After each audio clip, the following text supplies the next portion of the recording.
그 빌하와 야곱 사이에 아이가 태어나요. 두 명이 태어나는데 첫째 아이의 이름이 단이라고 짓습니다. 그리고 요 단 앞에 4명의 남자아이들이 있고 단에게 형제 한 명이 더 태어나요. 이 단 뒤로. 이 5번째 아이인데 단이라는 말을 빌하 엄마가 지은 게 아니라 누가 짓냐면 라헬이 이름을 짓습니다. 자신의 몸종이 아이를 낳았어요. 남편하고. 그래서 아이가 나왔는데 이 아이를 빌하가 이름을 짓는 게 아니라 라헬이 이름을 지어요. 뭐라고 짓냐? 단이라고 짓습니다. 단이라는 이름은 억울함을 풀었다 이런 뜻이에요. 그런데 억울함을 풀었다라는 요 말이 라헬의 입장에서 아이를 받아들고 드디어 내가 억울함을 풀었다라고 말을 하는 거예요. 그래서 단이라고 하는데 이 말을 가만히 생각해 보세요. 아이의 이름을 짓는데 내 입장에서 짓는 거예요. 이 라헬의 입장에서 억울함을 풀었다. 그럼 이게 누구한테 억울한 걸까요? 남편? 야곱? 야곱은 여전히 나 사랑해요. 그러면 내가 억울하다라는 게 누굴 보고 억울하다라는 걸까요? 하나님께 억울하다라는 게 이게. 이 아이의 이름을 억울함을 풀었다라고 할 때 이게요. 남편도 아니고 자기 언니도 아닙니다. 이름의 뜻이 뭐냐면 하나님과 나 사이에 뭐가 꼬여 있어요. 이렇게 막 뭐가 꼬여 있었어요 지금. 그런데 아이가 탁 태어나면서 뭐라고 그러냐면 하나님께 대한 억울함을 풀었다. 그러니까 내가 하나님에 대한 억울함이 있었다는 거예요. 왜 나한테 아이를 안 주냐라는 억울함이 내 안에 있었어요. 그런데 이 아이가 태어나면서 억울함을 풀었다 이렇게 말해요. 이해가 되시죠? 그래서 단인데 이 단이라는 이름으로 잘 안 불렀어요.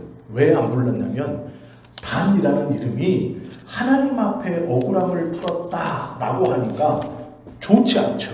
이 이름이 좋지 않잖아요. 그래서 단이라고 잘 안 불렀어요. 이 단이라는 이름의 뜻이 하나님께 내가 가지고 있었던 억울함이 풀렸다 이런 뜻도 있는데 또 다른 뜻이 있으니 그게 뭐냐면 심판자라는 뜻이에요. 심판자. 그러니까 이런 뜻입니다. 내가 하나님 앞에 억울함을 갖고 있었는데 이 아이가 태어났어요. 그래서 나의 입장에서는 억울함이 풀렸다. 내가 하나님께 가진 억울함을 이제 풀었다. 당신하고 나하고 화해했다. 이런 말이에요. 이 아이를 통해서. 그러면 이 아이가 심판자가 될 겁니다. 뭔가 이제 판단하고 결정하고 하는 아이가 된다는 거예요. 요 심판자의 뜻으로 불렀어요. 원래 라헬이 이 아이에게 붙인 이름은 단, 억울함을 풀었다였는데 그 아이의 이름을 뭐라고 불렀냐? 심판자라고 부른 거예요. 내가 지은 이름하고 부르는 이름, 뜻하고 달라졌어요. 이름이. 왜냐하면 억울함을 풀었다라는 것이 하나님께 인간이 가질 수 없는 마음이에요. 그래서 라헬은 그렇게 이름 붙여서 단이라고 불러서 그렇게 선언했습니다. 그런데 주변 사람들이나 야곱도 이 단이라는 뜻을 그렇게 받아들이지 않고 심판자라고 받아들였어요. 이게 왜 그렇게 나오느냐 뒤에 나와요. 그 이유가. 단이 그렇게 해서 태어났습니다. 그런데 성경은요.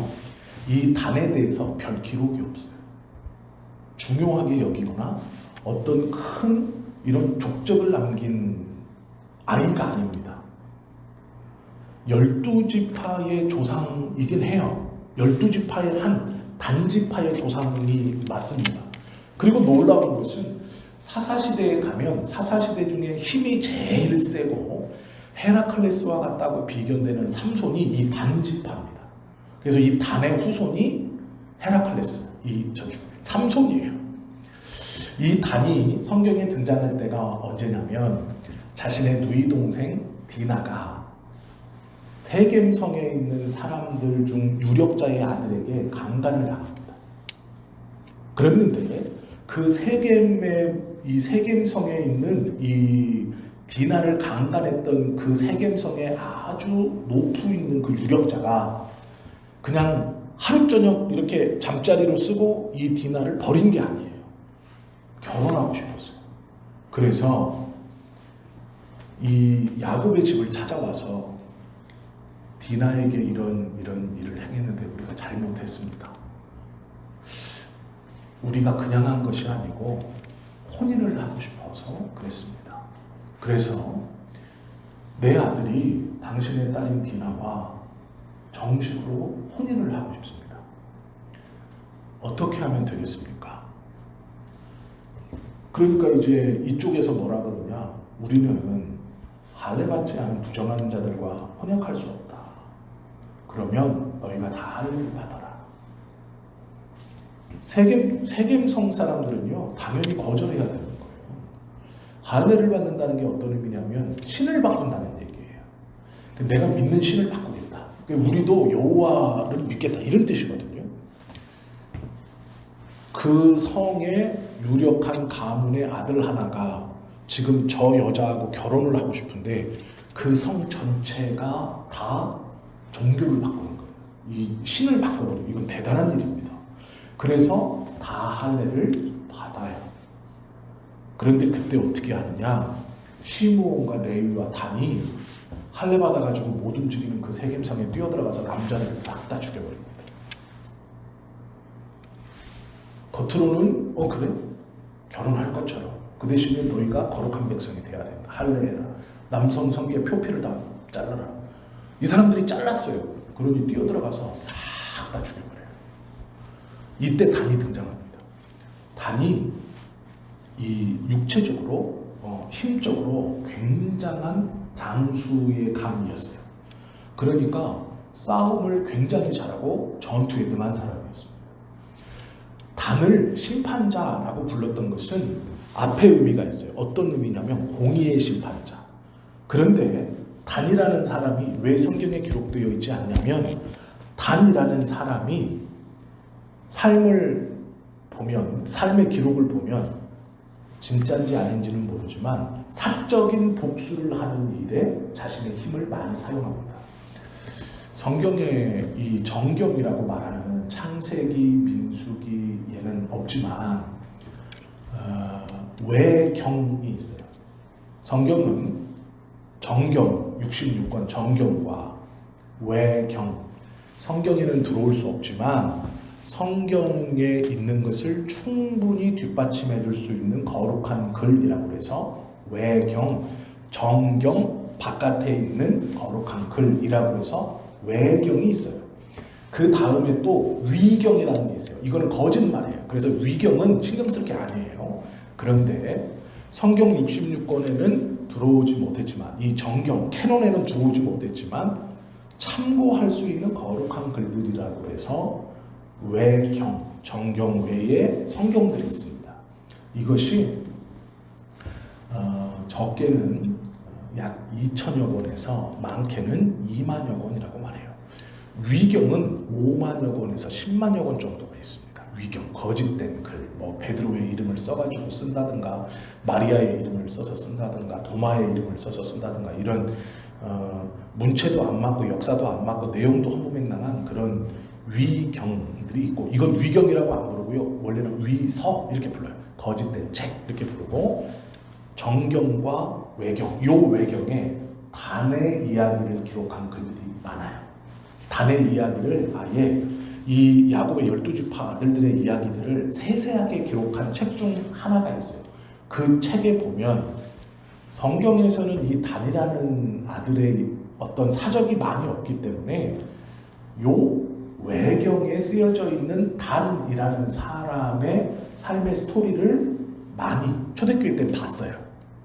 그리고 결론을 어떻게 냈느냐, 뭐라고까지 말했냐면 단이라는 이 심판자라는 뜻은 원래는 12지파 이스라엘 백성들의 앞장서서 이스라엘 백성들의 대표해서 무력, 힘으로, 즉 군사력으로 대표해서 이스라엘 백성들을 대신해서 12명의 형제들을 대신해서 앞서 나가 싸우는 장수, 그 이름으로 심판자의 강력한 힘을 가지고 있는 사람이 됐어야 되는데 어떻게 기록되어 있느냐, 이 외경에는 단을 사적인 복수의 대명사, 그러니까 자기가 힘이 있으니까 자기 눈에 거슬리는 것을 다 죽이고 자기 마음에 안 드는 것을 다 죽이고 다 빼앗고 이런 사람으로 기록되어 있어요.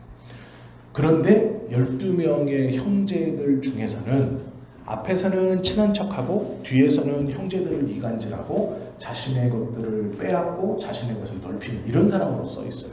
그래서 초대교회에서 이 단을 가리켜, 이 단이라는 5번째 아들을 가리켜 뭐라 그랬느냐?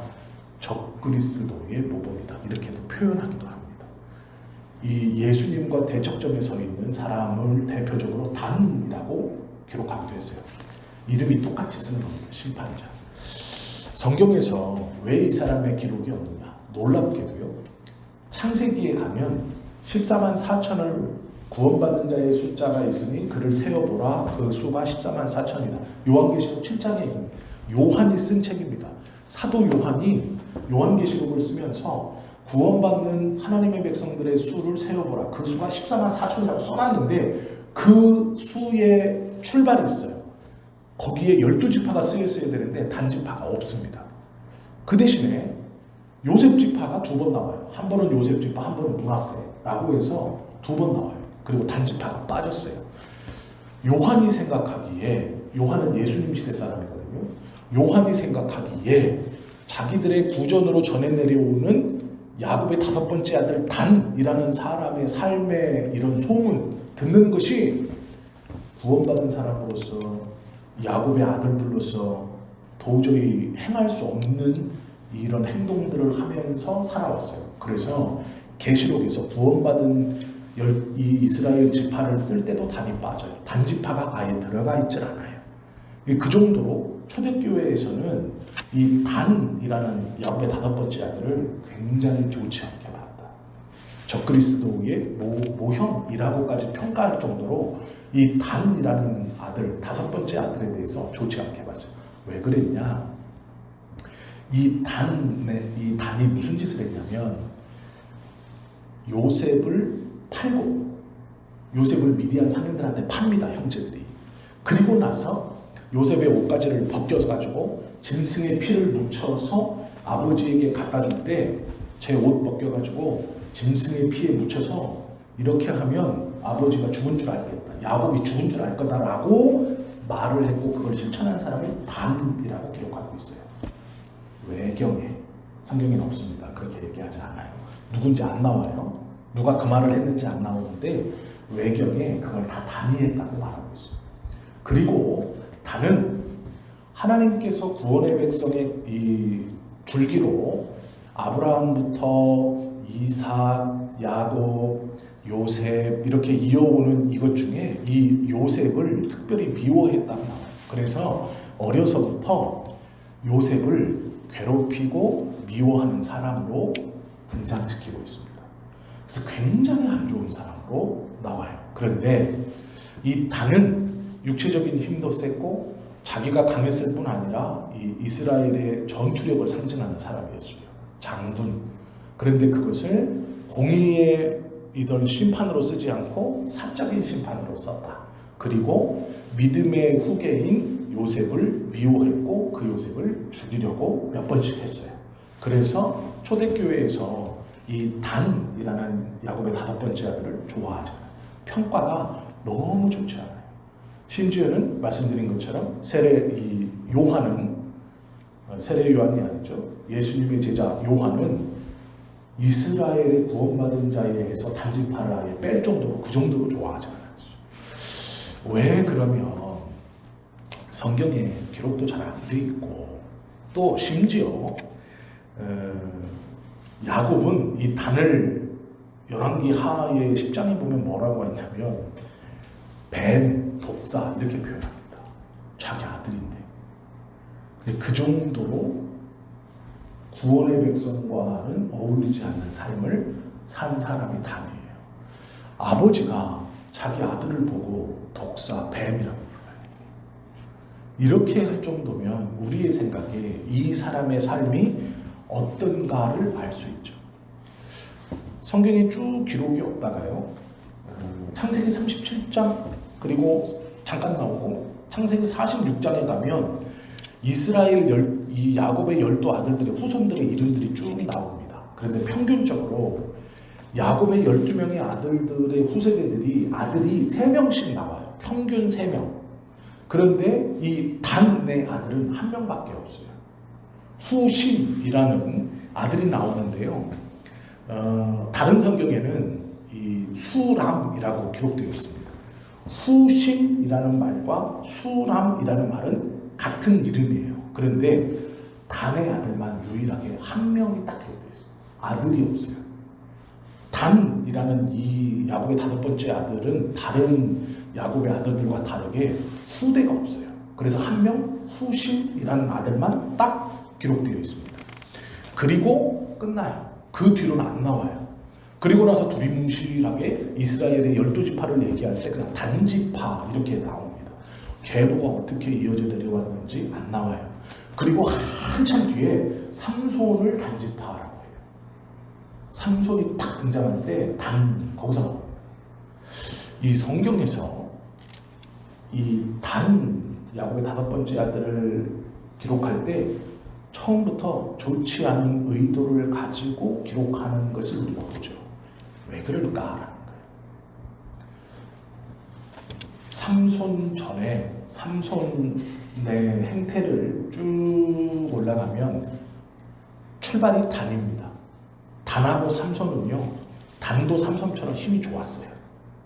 이게 삼손의 이야기를 자세하게 적은 것은 단의 이야기를 여기서 자세하게 적은 것과 똑같은 거예요. 즉 삼손이 어떻게 했나를 보면 그의 조상인 단이 어떻게 살았나를 충분히 짐작할 수 있게 성경은 이걸 연결해 놓은 거예요.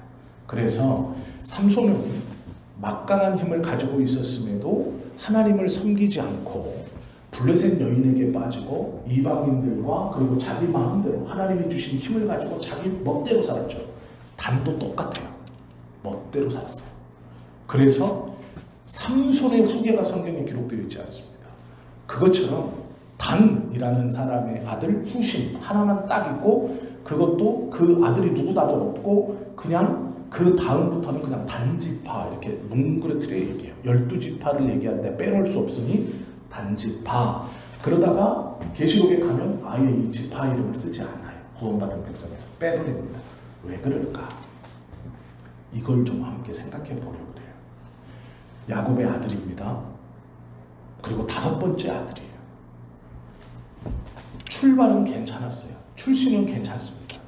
하나님의 구원의 백성 12지파의 한 지파로 출발합니다. 그리고 주변에서 부러워할 만한 힘을 갖고 있어요.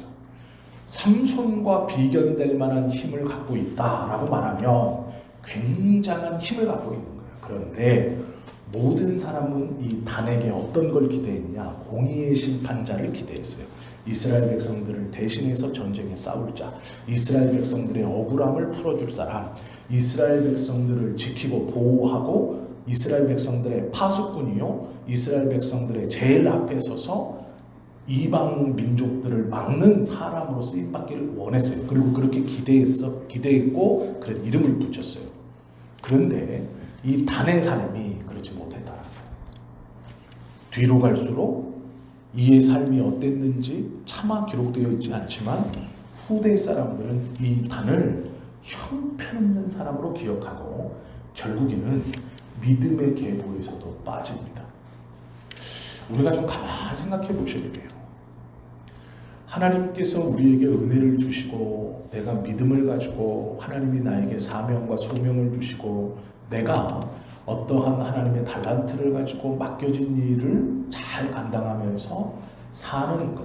그러나 만약 이 단처럼 그렇지 못할 때 야곱의 12아들들로 출발했고 12지파의 조상이 되었고 12지파의 구원의 백성의 이름을 올리면서 아브라함의 후손이고 이 이삭과 야곱의 믿음의 계보를 잇고 있는 이 12지파의 하나였지만 결국에 가서는 이름이 사라져버리는, 자기 개인의 이름뿐 아니라 지파 전체가 구원의 이름에서 아예 생략돼버리는, 그리고 초대교회에서는 이 단을 가리켜 적그리스도의 모형이다라고 말할 정도의 삶, 그런 삶의 흔적, 그런 삶의 소문을 남기는 삶이라면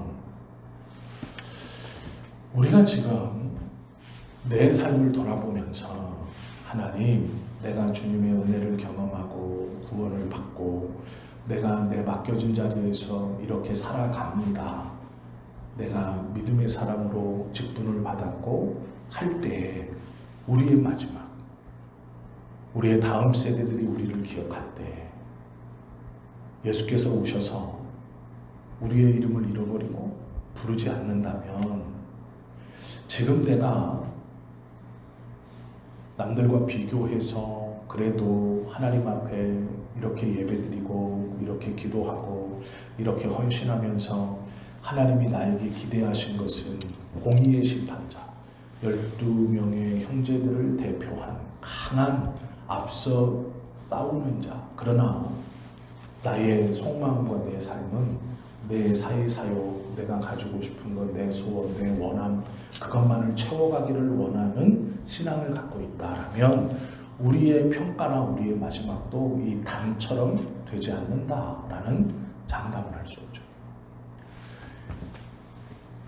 다윗은 참 장점이 많죠. 물론 단점도 많지만 그러면 우리가 다윗의 삶을 보고 저걸 본봐야 되겠다. 하나님 앞에서 이렇게 헌신하고 그렇게 결단하고 또 기도하고 그렇게 고백하는 저 모습을 본봐야겠다. 너무 좋죠.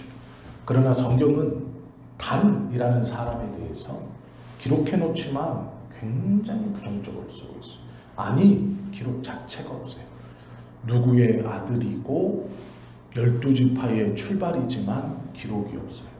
그의 후손들조차도 아들 하나 이름 탁 올라와 있고 그 다음이 없어요. 믿음의 계보가 기록되어 있지 않습니다. 반면교사로 삼아서 우리도 하나님, 출발은 내가 지금은 예배하고 기도하면서 그러나 마음 놓지 않도록 하나님, 내가 마음 놓지 않고 믿음의 성경에 기록되어져 있는 많은 사람들을 보면서 그들의 신앙으로 도전을 받고 그들의 믿음의 고백과 그들의 삶의 흔적으로 하나님께서 원하시는 믿는 자의 삶을 쫓아가지만 이 단처럼 나중에는 잊혀져 버리는 12지파의 대표였지만 기록도 되어 있지 않은 그 사람뿐 아니라 그의 후대도 그의 자손들도 하나도 성경에 기록되어 있지 않아요. 이러한 잘못된 신앙, 주신 것을 하나님의 뜻대로 행하며 살지 못하고 받은 것을 자기가 원하는 대로 자기 욕심을 통해 살았던 이 단이라는 사람의 삶을 통해 우리가 다시 한번 경각심을 갖고 다시 한번 우리의 삶을 돌아보고 그러한 신앙의 반면교사로 삼아야 될 것 같습니다. 그래서 잘 이야기하지 않는, 성경에서는 기록도 잘 되어 있지 않고 또 말씀을 나눌 때 잘 나누지 않는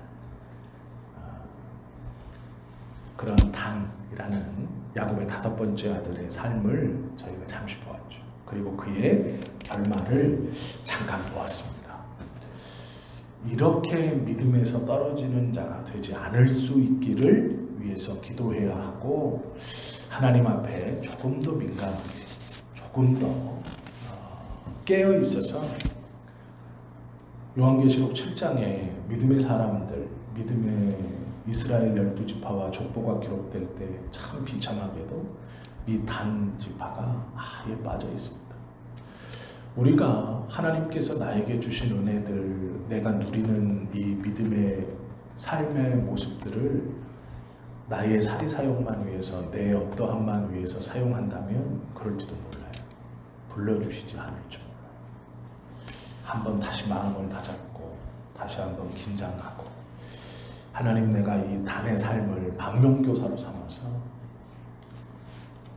같은 모양으로 잊혀져 가지 않도록 그렇게 결심하시고 좋은 것을 보고 좋은 것을 듣고 취하면 좋죠. 그러나 한 번쯤은 성경에서 이렇게 잊혀지는 어쩌면 비참한 중요한 자리에 있었지만 비참한 자리까지 떨어지는 이 사람의 그 비참함을 보고 우리도 다시 한번 정신을 바짝 차리는 그러한 신앙의 도전이 되는 시간이 되었으면 좋겠습니다. 기도드립니다.